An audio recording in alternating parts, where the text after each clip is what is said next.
Hi Kitchen Queens, Assalamu alaikum. Welcome to Farah Foods and Vlogs. So, இன்னைக்கு வந்து pepper chicken ghee roast recipe தான் share பண்ண போகிறேன். Super delicious and ரெஸ்டாரண்ட்டை விட டேஸ்டியாக ரொம்ப ஈஸி அண்ட் சிம்பிள் இன்க்ரீடியன்ட்ஸ் வச்சு வீட்லேயே நம்ம எப்படி செய்கிறதுன்னு பார்க்கலாம். ஸோ வாங்க ரெசிபி ஸ்டார்ட் பண்ணலாம். அண்ட் நீங்கள் வந்து ஃபர்ஸ்ட் டைம் நம்ம சேனல் விசிட் பண்ணுறீங்கன்னா மறக்காமல் சப்ஸ்கிரைப் பண்ணிக்கோங்க இந்த மாதிரி அமேசிங்கான ரெசிபிஸ்க்காக.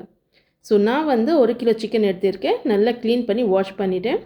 இப்போ மேரினேஷனுக்காக பேசிக் மசாலாஸ் ஆட் பண்ணிக்கலாம். 1.5 டீஸ்பூன் சால்ட் और உங்கள் டேஸ்ட்க்கு அக்கார்டிங்காக சேர்த்துக்கோங்க.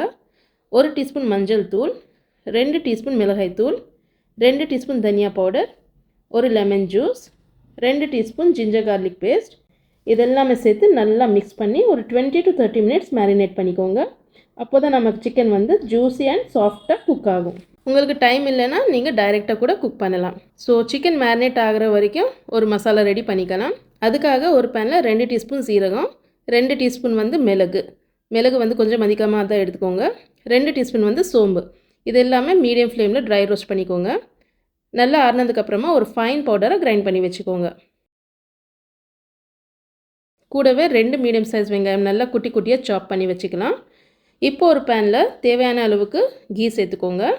நீங்கள் வேணும்னா பட்டர் இல்லைன்னா ஆயில் கூட சேர்க்கலாம். பட் கீயில் செஞ்சால் தான் சூப்பர் டேஸ்டியாக இருக்கும். இப்போ வந்து வெங்காயம் சேர்த்துக்கலாம். லைட்டாக ஃப்ரை பண்ணிக்கோங்க. ரொம்ப ஃப்ரை பண்ண தேவையில்லை. கொஞ்சமாக பிங்கிஷ் கலர் வந்தால் போதும். நெக்ஸ்ட் வந்து 1 டீஸ்பூன் இஞ்சி பூண்டு பேஸ்ட்டு சேர்த்து அதோட பச்சை வாசனை போகிற வரைக்கும் ஃப்ரை பண்ணிக்கோங்க. ஆல்ரெடி நம்ம வந்து சிக்கன் மேரினேஷன்லேயும் சேர்த்திருக்கோம். ஸோ இங்கே வந்து 1 டீஸ்பூன் சேர்த்தா போதும். கொஞ்சமாக கருவேப்பிலை அண்ட் 2-3 பச்சை மிளகா ஸ்லிட் பண்ணி சேர்த்துக்கோங்க. அதுவும் கொஞ்சமாக சாட்டே பண்ணிக்கோங்க. இப்போ வந்து மேரினேட்டட் சிக்கன் ஆட் பண்ணிக்கலாம். ஒரு 3 to 4 மினிட்ஸ் ஹை ஃப்ளேமில் நல்லா ரோஸ்ட் பண்ணிக்கோங்க. இப்போ மூடி போட்டு மீடியம் ஃப்ளேமில் கொஞ்சம் நேரம் குக் பண்ணுங்கள். சிக்கனில் ரிலீஸ் ஆகிற தண்ணியிலேயே சிக்கன் குக் ஆகிடும். பட் எனக்கு வந்து ட்ரையாக இருந்துச்சு. ஸோ நான் வந்து ½ டம்ளர் தண்ணி ஆட் பண்ணியிருக்கேன். இது நல்லா ட்ரை ஆகிற வரைக்கும் மூடி போட்டு குக் பண்ணுங்கள்.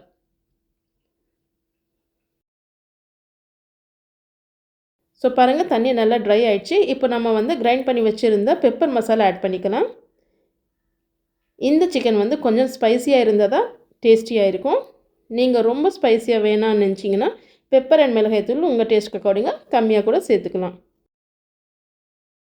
ஸோ இந்த மசாலா போட்டு நல்லா மிக்ஸ் பண்ணிவிட்டு ஒரு 4 to 5 மினிட்ஸ் ஹை ஃப்ளேமில் ரோஸ்ட் பண்ணுங்கள். லாஸ்ட்டில் வந்து கொஞ்சமாக கருவேப்பிலை, கொத்தமல்லி அண்ட் ½ லெமன் ஜூஸ் சேர்த்து நல்லா மிக்ஸ் பண்ணிவிட்டு மூடி போட்டு ஒரு 2 மினிட்ஸ் லோ ஃப்ளேமில் வச்சுடுங்க. இந்த சிக்கன் வந்து ஸ்பைஸியாக டேங்கியாக சூப்பர் டேஸ்டியாக இருக்கும். அவ்வளோதாங்க. 2 மினிட்ஸ்க்கு அப்புறமா பார்த்தீங்கன்னா சிக்கன் எல்லா மசாலா அப்சார்ப் பண்ணிவிட்டு ஸ்பைஸியாக ஜூஸியாக டேங்கியாக சூப்பர் ஃப்ளேவர்ஃபுல்லாக ரெடி ஆகிருக்கும். ஸோ இப்போ வந்து ஃப்ளேம் ஆஃப் பண்ணிவிட்டு சர்வ் பண்ணலாம். பார்த்தீங்களா எவ்வளோ ஈஸியாக ரொம்ப கம்மியான இன்க்ரீடியன்ட்ஸ் வச்சு சூப்பர் டெலிஷியஸான pepper chicken ghee roast ready பண்ணியிருக்கோம். ஸோ இந்த பெப்பர் சிக்கன் வந்து நீங்கள் சப்பாத்தி, பரோட்டா இல்லைன்னா ரைஸில், ரசம் ரைஸ், சாம்பார் ரைஸில் சைட் டிஷ்ஷாக வச்சு சாப்பிட்டா கூட சூப்பர் டேஸ்டியாக இருக்கும். ஸோ கண்டிப்பாக நீங்களும் ட்ரை பண்ணுங்கள். ரெசிபி பிடிச்சிருந்தா ஒரு லைக் போட்டு ஃபேமிலி அண்ட் ஃப்ரெண்ட்ஸ் கூட ஷேர் பண்ணுங்கள். அண்ட் இந்த மாதிரி அமேசிங்கான ரெசிபிஸ்க்காக நம்ம சேனலை மறக்காமல் சப்ஸ்கிரைப் பண்ணிக்கோங்க. See you in the next video. Until then, take care. Bye bye.